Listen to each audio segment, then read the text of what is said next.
বিভিন্ন দোকানে সুপার মলে দেখবেন অফার দেয়, অফার দেয় না? আপনারা কি অফার শব্দটার সাথে পরিচিত না? অফার, এই মাসটা হচ্ছে অফারের মাস। এই রমাদানে একটা নফল আবাদত করলে ফরজের সমান সওয়াব, একটা ফরজ করলে 70টা থেকে 700 গুণ ফরজের সমান সওয়াব। এই রমাদানে উমরা করলে হজের সমান সওয়াব। তাহলে the month of offers, the rewards আর multiplied in this blessed month of Ramadan. আপনি যেটাই করেন এটার সওয়াব বাড়াতে বাড়াতে বাড়াতে আল্লাহ অনেক দিচ্ছে। So now the question is যে আমরা এই অফারটা কাজে লাগিয়েছি কিনা, কতটুকু কাজে লাগাতে পেরেছি। প্রতিদিন এই রমাদানের রাতে আল্লাহর পক্ষ থেকে একজন স্পেশাল ফেরেশতা আমাদের ডাকতে থাকে, ইউনাদি ফি কুল্লি লাইলা ইয়া বাগি আল খাইরি আকবিল, হে কল্যাণের পথের যাত্রী আকবিল, প্রসিড, আরো ভালো কাজ করো, আরো কিয়ামুল লাইল করো, আরো সাদাকা, আরো নেক কাজ, আরো তারাবি, আরো কোরআন তেলাওয়াত, আরো করো, আরো আগাও, ডাকতেই থাকে। আবার সে বলে ইয়া বাগি আশ-শাররি আকসির, হে পাপের পথের যাত্রী স্টপ, স্টপ, অনেক হয়েছে, আর না, থামো। এটা পাপ কামানোর মাস নয়, এটা গুনাহ কামানোর মাস নয়, এটা অফারের মাস। এবং রাসূলুল্লাহ সাল্লাল্লাহু আলাইহি ওয়াসাল্লাম তিনি ওয়ার্নিং দিয়েছেন। তিনি একবার মসজিদে নববীর মিম্বারের প্রথম ধাপে পা রেখে তিনি পড়লেন আমিন, দ্বিতীয় ধাপে পা রেখে তিনি পড়লেন আমিন, তৃতীয় ধাপে পা রেখে তিনি পড়লেন আমিন। সাহাবারা বললেন, ইয়া রাসূলুল্লাহ, আগে পিছে কিছুই বললেন না, শুধু আমিন আমিন আমিন, তিনবার কেন আমিন বললেন? রাসূলুল্লাহ সাল্লাল্লাহু আলাইহি সাল্লাম বললেন যে আমি যখন প্রথম ধাপে পা রেখেছি তখন জিবরাইল এসে আমাকে বলেছে যে হে নবী, আপনার নাম যে শুনলো তারপরে যে দুরূদ পড়লো না, অর্থাৎ অন্তত সাল্লাল্লাহু আলাইহি ওয়াসাল্লাম এটা পড়লো না, তার ধ্বংস, সে হতভাগা। আমি পড়েছি আমিন, জিবরাইল পড়েছে আমিন, তাই আমিও পড়েছি আমিন। দ্বিতীয় ধাপে পা রাখলাম। জিবরাইল বলল যে যে ব্যক্তি মা বাবাকে বৃদ্ধাবস্থায় পেয়ে তাদের খেদমত করার মধ্য দিয়ে জান্নাতি হতে পারলো না, তাদের উপর ধ্বংস, আমি পড়েছি আমিন। রাসূলুল্লাহ সাল্লাল্লাহু আলাইহি সাল্লাম মিম্বারের তৃতীয় ধাপে পা রেখে তখন জিবরাইল আলাইহিস সালাম বললেন যে রমাদান পাওয়ার পরে যে রমাদানে ইবাদত করার মধ্য দিয়ে নিজের গুনাহ ক্ষমা করিয়ে নিতে পারলো না, জান্নাতীদের অন্তর্ভুক্ত হতে পারলো না, তাদের উপর ধ্বংস। রাসূল সাল্লাল্লাহু আলাইহি ওয়াসাল্লাম বললেন আমি পড়েছি আমিন। তো দেখেন কত ভয়ঙ্কর ওয়ার্নিং। রমাদান যে পেল কিন্তু নিজের গুনাহ ক্ষমা করাতে পারলো না, তাদের ধ্বংস। এই ধ্বংসের পক্ষে আমিন বলেছে কে? রাসূলুল্লাহ সাল্লাল্লাহু আলাইহি ওয়াসাল্লাম। সো আমরা যেন সেই হতভাগাদের অন্তর্ভুক্ত না হই। সম্মানিত ভাইরা, আমরা যেন এই বরকতের মাসে আমরা যেন লুজার না হই, আমরা যেন গেইনার হই। এবং রাসূলুল্লাহ সাল্লাল্লাহু আলাইহি ওয়াসাল্লাম তিনি বলেছেন যে এই যে কদরের রাত, কদরের কিন্তু মোট 5টা রাত হয়। কয়টা? যদি আমাদের বাংলাদেশে 27-এর রাতকে খুব বড় করে সেলিব্রেট করা হয়, আসলে কিন্তু 21, 23, 25, 27, 29 এই 5টা রাতের যে কোনো রাতে কদর হয়ে যেতে পারে। এবং রাসূলুল্লাহ সাল্লাল্লাহু আলাইহি ওয়াসাল্লাম বলেছেন লাইলাতুল কদরি, কোরআনে আল্লাহ পাক ইরশাদ করছেন যে লাইলাতুল কদরি খায়রুম মিন আলফি শাহর, এই কদরের রাত এটা 1000 মাসের চেয়ে সেরা। এই এক রাতের ইবাদত যদি কেউ করে 1000 মাসে ইবাদত করলে যেই সওয়াব, এক রাতের ইবাদতে ঠিক একই সওয়াব, সমান সওয়াব। 1000 মাসে হয় 83 বছর 4 মাস।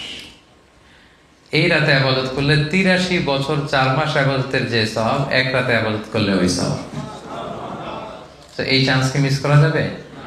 এজন্য রাসূলুল্লাহ সাল্লাল্লাহু আলাইহি ওয়াসাল্লাম বলেছেন মান হুরিমা খায়রাহা ফাকাদ হুরিম, যে কদরের বরকত থেকে বঞ্চিত হলো, হি ইজ দ্য লুজার, সে হচ্ছে লুজার। এখন বলেন এই রমজানে কি আমরা লুজার হব না গেইনার হব? এই কদরের রাত যেন আমরা মিস না করি। এবং আম্মা জান আয়েশা রাদিয়াল্লাহু তাআলা আনহা আল্লাহ রাসূল সাল্লাল্লাহু আলাইহি ওয়াসাল্লামকে জিজ্ঞেস করেছিলেন যে ইয়া রাসূলুল্লাহ, কদরের রাত যদি আমি পেয়ে যাই তো আমি কি দোয়া পড়ব, কি দোয়া পড়ব? রাসূলুল্লাহ সাল্লাল্লাহু আলাইহি ওয়াসাল্লাম বলেছেন আয়েশা তুমি পড়বে আল্লাহুম্মা ইন্নাকা আফুন তুহিব্বুল আফওয়া ফাআফু আন্নি।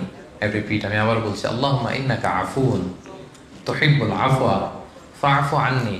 এর অর্থ হচ্ছে হে আল্লাহ আপনি ক্ষমাশীল, আল্লাহ আপনি ক্ষমা করাকে পছন্দ করেন, আল্লাহ আপনি আমাদের ক্ষমা করে দেন। দেখেন রাসূল সাল্লাল্লাহু আলাইহি ওয়াসাল্লামের কথার ওজন কি, এটা সিকোয়েন্স কি। আগে বলা হচ্ছে আল্লাহ আপনি ক্ষমাশীল, আগে অ্যাকনলেজ করা হচ্ছে আল্লাহ আপনি তো ক্ষমাশীল, ক্ষমা করাই তো আপনার কাজ, আমাদের কাজ হচ্ছে গুনাহ করা, আপনার কাজ হচ্ছে মাফ করা, তো আপনি মাফ করেন। সুবহানাল্লাহ পড়েন, বেশি বেশি পড়বেন আল্লাহুম্মা ইন্নাকা আফুউন তুহিব্বুল আফওয়া ফাআফু আন্নি, আল্লাহুম্মা ইন্নাকা আফুন কারীমুন তুহিব্বুল আফওয়া ফাআফু আন্নি। আল্লাহ আপনি ক্ষমাশীল, আল্লাহ আপনি ক্ষমা করাকে পছন্দ করেন, আল্লাহ এই কদরের রাতে আপনি আমাদেরকে ক্ষমা করেন। এই দোয়াটা বেশি বেশি পড়বেন তো সবাই। রাসূলুল্লাহ সাল্লাল্লাহু আলাইহি ওয়াসাল্লাম ইতিকাফ করতেন শেষ 10 দিন। ইযা জাআল আশরা আহিয়াল লাইলা আইকাযা আহলা ওয়া জাদ্দা ওয়া শাদ্দাল মিসার। রাসূল সাল্লাল্লাহু আলাইহি ওয়াসাল্লাম সারা রাত জেগে থাকতেন। বছরের কখনো রাসূল সাল্লাল্লাহু আলাইহি ওয়াসাল্লাম সারা রাত জেগেছেন এই মর্মে কোনো দলিল নাই। এশার পরে উনি ঘুমায় যেতেন, মাঝরাতে তাহাজ্জুদের জন্য উঠে লম্বা তাহাজ্জুদ পড়তেন। ঘুম ছাড়া ওনার রাত নাই, প্রতি রাতে ঘুমাতেন না শুধু রমাদানের শেষ 10 দিন। সুবহানাল্লাহ। নিজে ইবাদত করতেন, স্ত্রীদেরকে জাগিয়ে দিতেন, কন্যাদেরকে ফাতেমার ঘরে যে বলতেন ফাতেমা ওঠো ওঠো। হাদিসে এসেছে যে জাদ্দা ওয়া শাদ্দাল মিজার, মানে কোমরে গামছা বেঁধে তিনি ইবাদতে নামতেন। মেটাফরিক্যালি বলা হয়েছে, উপমা দিয়ে, যে কোমরে গামছা বেঁধে। আমরা যেমন শক্তিশালী কিছু যখন করি, যখন খুব পাওয়ার দরকার, স্ট্রেংথ দরকার, তখন কোমরে কি বেঁধে নেই, একটা টাইট করে গামছা বেঁধে নিলে আরো শক্তি চলে আসে না হাতে। আমাদের আয়েশা বলেন যে রাসূলুল্লাহ সাল্লাল্লাহু আলাইহি ওয়াসাল্লাম ইবাদতের শেষ 10 দিন এত মগ্ন হতেন, কেমন যেন তিনি কোমরে গামছা বেঁধে ইবাদতে নেমেছেন। আল্লাহু আকবার। কিছু সময় যেন আমরা কোরআন তেলাওয়াত করি, কিছু সময় যেন আমরা কিয়ামুল লাইল করি, কিছু সময় যেন আমরা দোয়া করি। এবং কোরআনের জন্যই এত বরকত। কোরআনের সাথে যারাই লাগবে তাদের মর্যাদা বাড়িয়ে দিবে কে? আল্লাহ বাড়িয়ে দিবেন। একটু খেয়াল করে দেখেন, এই কোরআনকে যে ফেরেশতা হেরা গুহাতে রাসূলুল্লাহ সাল্লাল্লাহু আলাইহি ওয়াসাল্লামের কাছে নিয়ে এসেছিল, ফেরেশতার নাম কি বলেন? জিবরাইল আলাইহিস সালাম। দেখেন, উনি কোরআন নিয়ে আসার কারণে উনি সর্বশ্রেষ্ঠ ফেরেশতা। সবচেয়ে শ্রেষ্ঠ ফেরেশতার নাম কি জানেন? জিবরাইল। উনি কিন্তু leader of the all angels, সর্বশ্রেষ্ঠ ফেরেশতা। কোরআন নিয়ে উনি আসছে বিদায় উনি শ্রেষ্ঠ ফেরেশতা। এবং রাসূলুল্লাহ সাল্লাল্লাহু আলাইহি ওয়াসাল্লাম, ওনার কাছে কোরআন নাজিল হওয়ার কারণে উনি বিশ্ব নবী, শ্রেষ্ঠ নবী। ওনার চেয়ে শ্রেষ্ঠ কেউ নাই। এই 12 মাসের মধ্যে রমাদানে কোরআন নাজিল হওয়ার কারণে রমজান হয়েছে শ্রেষ্ঠ মাস, leader of the all months. আবার এই রমজানের 29 বা 30টা রাতের মধ্যে কদরের রাতে কোরআন নাজিল হওয়ার কারণে কদরের রাত হয়ে গিয়েছে শ্রেষ্ঠ রাত। তেমনি আমাদের মধ্যেও আমরা যারা কোরআনের সাথে সম্পর্ক জুড়ে দেব, বেশি বেশি কোরআন পড়বো, কোরআনের মাহফিলে উপস্থিত হব, কোরআনের পক্ষে থাকবো, কোরআনের আন্দোলন করব, আমাদেরকেও এরকম মর্যাদার চেয়ারে বসাই দিবে কে? এই জন্য রমাদানে আমরা যেন আমাদের কোরআনের সাথে সম্পর্কটা বাড়াই। এই যে এত এত অফার, এগুলো দিয়ে মূলত আল্লাহ তাআলা আপনাদেরকে কাছে টেনে নিতে চান। কি করতে চান? কাছে টেনে নিতে চান। এবার বলেন, এর থেকে কি বোঝা গেল? আল্লাহ তাআলা কি দূরে না কাছে? অনেক কাছে। আমি আমার যত কাছে, আল্লাহ তাআলা আমার তার চাইতে বেশি কাছে। সুবহানাল্লাহ। ওয়া নাহনু আকরাবু ইলাইহি মিন হাবলিল ওয়ারিদ। এখানে একটা রগ আছে, বাংলায় শাহরগ বলে।